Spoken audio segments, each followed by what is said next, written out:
حضور صلی اللہ علیہ وسلم کے صحابہ میں سب سے لمبی عمر ہوئی حضرت سلمان کی۔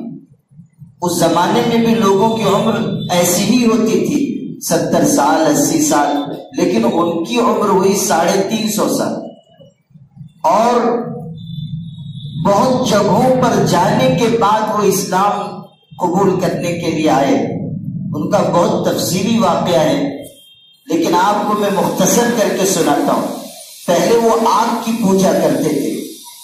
جب حضور صلی اللہ علیہ وسلم تشریف لے لائے تھے، آگ کے پجاری تھے، فارس میں رہتے تھے، ایران میں۔ پھر عیسائی ہوئے، اپنا آبائی مذہب چھوڑ کر عیسائی ہوئے، اور ایک کے بعد ایک 20 عیسائی عالموں کی خدمت میں رہے۔ جب ایک کا انتقال ہونے لگ جاتا تھا تو پوچھتے تھے اب میں کہاں جا کر دین سیکھوں، تو وہ پتہ بتاتے تھے۔ ایک کے بعد ایک 20 عیسائی عالموں کے پاس گئے۔ جب آخری عالم 20ویں عالم کا انتقال ہو رہا تھا، ان سے پوچھا اب میں کہاں جاؤں؟ اس نے کہا کہ اب کوئی عیسائی عالم عیسائی دین عیسوی پر باقی نہیں رہا، سب تعلیمات مٹا دی گئی، لیکن ہماری مذہبی کتاب یہ بتاتی ہے اور میرا علم یہ کہتا ہے کہ اب آخری پیغمبر جو دنیا میں تشریف لانے والے ہیں، ان کے آنے کا وقت قریب آ چکا ہے، تم ان کا انتظار کرو، ان کے دست مبارک پر ایمان قبول کرنا۔ اور میں نشانی بتاتا ہوں تم کو، یہ ایران میں، فارس میں، عرب سے بہت دور ہے۔ اس عیسائی عالم نے کہا کہ وہ آخری پیغمبر پتھریلی سرزمین میں آئیں گے، وہ صدقہ نہیں کھائیں گے، وہ ہدیہ استعمال فرمائیں گے، اور ان کے دونوں کندھوں کے درمیان مہر نبوت ہوگی، گوشت کا ابھار ہوگا، جیسے کبوتر کا انڈا جتنا بڑا ہوتا ہے، ان کے دونوں کندھوں کے درمیان ان کی پشت مبارک پر وہ ابھار ہوگا، مہر نبوت ہوگی پیدائشی طور پر۔ یہ سب نشانی دیکھ لینا، تب ان کے ہاتھ پر ایمان قبول کرنا۔ حضرت سلمان فارسی کہتے ہیں کہ پتھریلی سرزمین سن کر میں نے سمجھ لیا کہ یہ تو عرب کی سرزمین ہے۔ میں نے لوگوں سے کہا کوئی قافلہ عرب کا آئے گا تو بتانا۔ چنانچہ قافلہ آیا، میں نے محنت کر کے بکریاں اونٹ جمع کیے تھے، قافلے والوں سے میں نے کہا کہ اونٹ بکریاں لے لو، مجھے عرب پہنچا دو۔ ان لوگوں نے ان کو ساتھ لے لیا، بکریاں اور اونٹ بھی لے لیے۔ آگے بڑھے تو کچھ آگے جا کر ان لوگوں کی نیت خراب ہو گئی، اور انہوں نے ان پر ظلم کیا، ان کا مال سب چھین لیا اور ان کو غلام کہہ کر بیچ دیا۔ آپ سوچئے کہ اب کہاں وہ جاتے؟ لیکن اللہ کی طرف کی بات ہے، حفاظت جس سفینے کی انہیں منظور ہوتی ہے، اللہ جس کشتی کی حفاظت کرتا ہے تو کنارے تک خود اسے لا کے طوفان چھوڑ جاتے ہیں۔ اللہ کی طرف سے طے تھا یہ عرب پہنچیں گے۔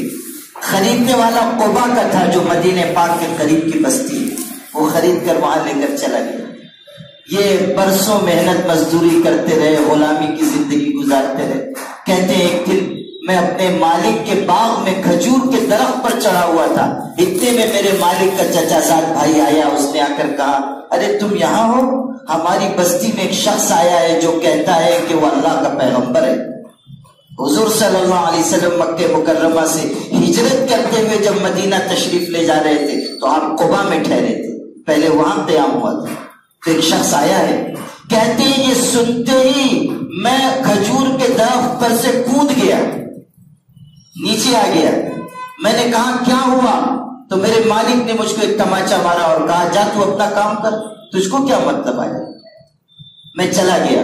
حضرت سلمان کہتے ہیں چلا گیا، شام کو میں نے کچھ کھجوریں جمع کی، پوچھتے ہوئے پہنچا کہ وہ شخص کہاں ہے جو نبوت کا دعویٰ کرتے ہیں، مکے سے آئے ہیں۔ لوگوں نے مجھ کو پہنچایا، میں نے وہ کھجوریں پیش کی اور کہا کہ یہ کھجوریں صدقے کی ہیں، ان کو لے لیجیے، صدقے کی کھجوریں۔ امتحان لینا چاہتے تھے کہ صدقہ کھائیں گے کہ نہیں کھائیں گے، بڑھا دی۔ کہتے ہیں میری آنکھوں نے دیکھا حضور صلی اللہ علیہ وسلم نے اس کو لیا اور اپنے ساتھیوں کو دے دیا، ایک کھجور بھی اس میں سے نہیں کھائی۔ میرے دل نے کہا کہ یہ نشانی تو پوری ہو گئی اور دیکھنا چاہیے۔ کچھ دن کے بعد میں نے کچھ اور کھجوریں جمع کی، پھر ان کو لے کر گیا۔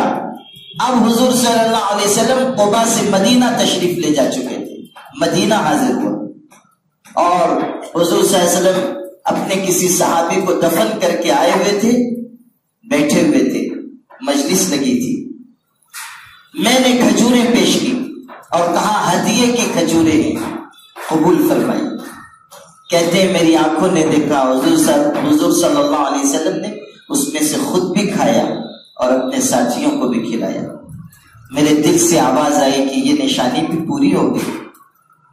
پھر وہ کندھوں کے درمیان جو مہر نبوت ہے وہ نشانی دیکھنا ہے. لیکن میں کیسے کہوں کہ آپ اپنا کرتا ہٹا کر دکھائیے؟ آپ کرتا بھی پہنے ہوئے تھے، اوپر سے چادر بھی ڈالے ہوئے تھے، کیسے میں کہوں؟ میں نے یہ سوچا کہ ذرا گھوم کر دیکھتا ہوں، ہو سکتا ہے کہ کپڑے کے اوپر ہی سے کچھ ابھار نظر آ جائے، ذرا گھوم کر دیکھتا ہوں. کہتے ہیں میں نے ایک چکر لگایا، دوسرا چکر لگایا، کچھ نظر نہیں آیا. تیسری مرتبہ میں گھوم رہا تھا کہ حضور صلی اللہ علیہ وسلم نے نظر اٹھا کر مجھ کو دیکھا، اور حضور کی نظر عام انسانوں کی نظر نہیں تھی، وہ نگاہ نبوت تھی.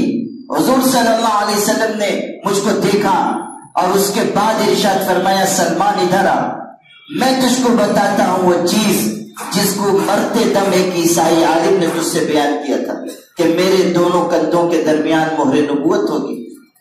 ادھر آ میں بتاتا ہوں. پھر حضور صلی اللہ علیہ وسلم نے اپنی چادر گرا دی اور آپ نے اپنا کرتا ہٹا دیا. کہتے ہیں میری آنکھوں نے دیکھا کہ مہر نبوت ہے اور محبت کے مارے میں گر پڑا. میں نے اس کو بوسہ دیا اور اسی مبارک مجلس میں میں نے حضور کے ہاتھوں پر ایمان قبول کیا.